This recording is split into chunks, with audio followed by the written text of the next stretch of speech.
मध्य प्रदेश में दिल दहला देने वाली घटना सामने आई। वो घटना जो मानवता को शर्मसार करती है। एक नाबालिग लड़की जो 12 साल की थी, पहले उसके साथ रेप किया गया और फिर उसको सड़क पे छोड़ दिया गया। वो लड़की मदद की गुहार लगाती गई, उज्जैन की गलियों में घर घर जा रही थी, मदद की मांग कर रही थी, लेकिन कोई भी मदद के लिए सामने नहीं आया। इस वक्त मेरे साथ कुछ लोग मौजूद हैं और स्पेशली लड़कियां मौजूद हैं। जिस तरीके से ये घटना सामने आई, आपको इसके बारे में पता चला होगा, आपने खबरों में देखा होगा।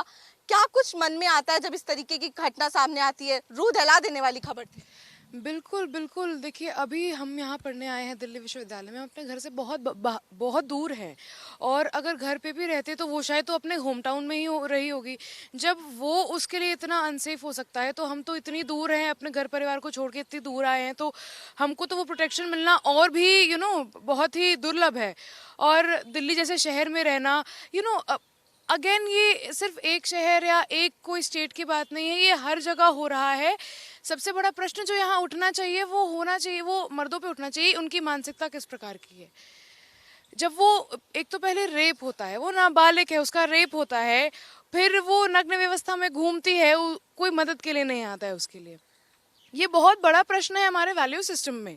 हमारी भारतीय संस्कृति, हमारा इतना स्ट्रॉन्ग हेरिटेज रहा है, इतना स्ट्रॉन्ग कल्चर रहा है, जितना रिस्पेक्ट हमने नारियों को दिया है उतना शायद किसी भी सिविलाइजेशन में नहीं मिला होगा। लेकिन अब हम किस ओर जा रहे हैं, किस तरफ जा रहे हैं? हम, रेप हो रहा है, बलात्कार हो रहा है, ये एक दिन की बात नहीं है, ये हर दिन होता है, हर घंटे होता है। आप सर्वेस को देखें तो ये बहुत ही दिल दहलाने वाली डेटा आपके सामने आएगी कि रेप कितनी बड़ी मात्रा में रेप होती है हमारे देश में। डेटा की बात करी, मैं बता दूं दर्शकों को कि भारत की ही बात करें तो भारत में हर घंटे 80 से ऊपर केस जो हैं वो रेप के दर्ज होते हैं, और कितने तो रेप के दर्ज भी नहीं होते हैं। किस तरीके से आप देखती हैं, क्योंकि जिस तरीके से मामले सामने आ रहे हैं, और क्यों सिर्फ उज्जैन की बात नहीं है, दिल्ली में भी इस तरीके के मामले, पूरे देश में ऐसे मामले सामने आ रहे हैं। आखिर जो क्रिमिनल है इस केस में, उसको क्या सजा होनी चाहिए? क्योंकि गिरफ्तारी हो गई है, पुलिस पूरी जांच कर रही है मामले में। देखिए, सबसे पहले जब से इस घटना के बारे में पता चला है, तब से हम बहुत स्तब्ध रह गए हैं। तो क्योंकि देखिए, ऐसा कोई दिन नहीं है जब हम इन घटनाओं के बारे में ना सुने, चाहे वो दिल्ली है, यूपी है, राजस्थान है। आप देखिए, अलग अलग नाम से, कभी निर्भया केस, कठुआ रेप, श्रद्धा केस, कुछ भी, इतने सारे आए दिन नए नए केसेस आ रहे हैं। हम लोग अभी एक वीक पहले विमेन रिजर्वेशन के ऊपर इतना गर्व फील कर रहे थे, पूरा कंट्री उस पर प्राउड फील कर रहा था। और आप देखिए, जब हम एम्पावरमेंट की बात करते हैं, तो अगर सेफ्टी नहीं मिलेगी वुमेन को, तो एम्पावरमेंट कैसे आ सकती है? अगर हम उनको सेफ्टी नहीं दे सकते हैं, तो एम्पावरमेंट की बात कैसे हो सकती है? और दूसरी बात ये, जब सोसाइटी का रोल आता है, तो जब वो लड़की ऐसी व्यवस्था में दर दर भटक रही थी, तो वो सभी लोग कहाँ थे? क्या उनके घर में कोई बेटियां नहीं है? क्या उस बेटी के अंदर, उस 12 साल की बच्ची के अंदर किसी को अपनी बेटी नजर नहीं है? ये बहुत ही बड़ा सोचने का विषय है, और सोचने का विषय भी है, और सवाल भी उठता है, क्योंकि बिल्कुल सही बात कही। क्या उनके घर में बेटियां नहीं थी? क्या उस 12 साल की लड़की में उनको अपनी बेटी नजर नहीं आई? अगर बात करें तो सिर्फ एक केस नहीं है, जैसा कि हमने बताया, क्या रिकॉर्ड्स कहते हैं।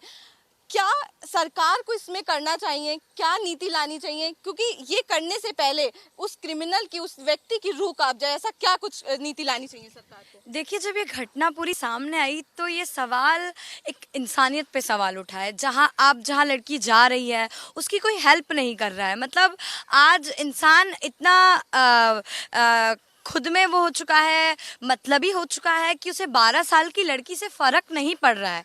तो सबसे पहले, सरकार से पहले, मुझे लगता है कि एक आम जनता को जाग जाना चाहिए, आम जनता को समझना चाहिए। ऐसे रेपिस्ट को सोसाइटी में रहने का अधिकार मिलना ही नहीं चाहिए। ऐसे रेपिस्ट को समाज से ही बाहर निकाल देना चाहिए। तो ऐसे रेपिस्ट को समाज से ही बाहर निकाल देना चाहिए। हमारे साथ कुछ और लोग भी मौजूद हैं। भाई साहब, आपने सुना होगा, कुछ लड़कियां यहाँ पे मौजूद थी, जिस तरीके से उन्होंने अपनी बात रखी कि सोसाइटी में बदलाव की बहुत ज़्यादा ज़रूरत है। आप इसको किस तरीके से देखते हैं जो उज्जैन में हुआ? देखिए, मेरा तो ये मानना है कि रेप कहीं का भी हो, किसी भी स्टेट का हो, गलत है। अब इसमें जो मतलब प्रशासन है, उनकी गलती है, माँ बाप की भी गलती है कि बच्चे को किस तरह से, वहाँ के माहौल को, समाज को, ये सब प्रशासन को। बच्ची तो बाहर जाएगी ना, बच्ची के घर में तो नहीं रह सकती। ऑटो ड्राइवर ने ये किया है। नहीं तो वो ऑटो ड्राइवर चाहे जो कोई भी करता है, तो उसके साथ बहुत मतलब उनसे उसको इंसाफ मिलना चाहिए। इसके हिसाब से उसको ना, मतलब कड़ी से कड़ी सज़ा मिलना चाहिए। और उसी को नहीं, जो ऐसी हरकत करता हो, ऐसे जो मानसिकता वाले लोग हैं, उनके साथ प्रशासन को एक्शन लेना चाहिए इस पे और उनके साथ कार्रवाई करना चाहिए। कड़ी से कड़ी कार्रवाई होनी चाहिए, आप कैसे देखते हैं? मैं भी यही इसी तरीके से देखना चाहता हूँ कि इनके साथ कड़ी से कड़ी, और मेरा तो ये सीधा सिस्टम है कि जो ऐसे ऐसे काम करते हैं ना उनको सीधा फांसी की सज़ा दे दी जाए, कोई पूछा ही नहीं जाए। और सबसे बड़ी चीज़ है इसके अंदर सरकार की और इनके जो सिस्टम है, जो अपने पुलिसकर्मी हैं वैसे देखते हैं तो इन सबसे ज़्यादा इन्हीं की वजह से ये बढ़ता है, क्योंकि इनको क्या है, इनको पैसे खिलाओ और बंदा बाहर, ये हो गया वो हो गया, दुनिया की चीज़ें दिखा देंगे बट सिस्टम में कोई चीज़ नहीं दिखाते हैं ये लोग। नॉर्मल एक आदमी हो कहीं भी जाएगा उसको हर चीज़ मतलब उसको दिखाएंगे कि हाँ भाई इसने ये किया, उसको ज़बरदस्ती आके फेस करते हैं ये लोग कि हाँ इसने ये किया। रेप केसों को नहीं कहीं नहीं होता, एक दिल्ली में हुआ था 2016 में, उसका आज तक क्या हुआ? कुछ ही नहीं हुआ। सज़ा काट रहे हैं, अरे सज़ा क्यों कटवा रहे हो? सीधा उनको खाना क्यों खिला रहे हो? वो हमारे रिश्तेदार थोड़ी ना है वो, उनको सीधा फांसी की सज़ा दो और काम फिनिश उनका।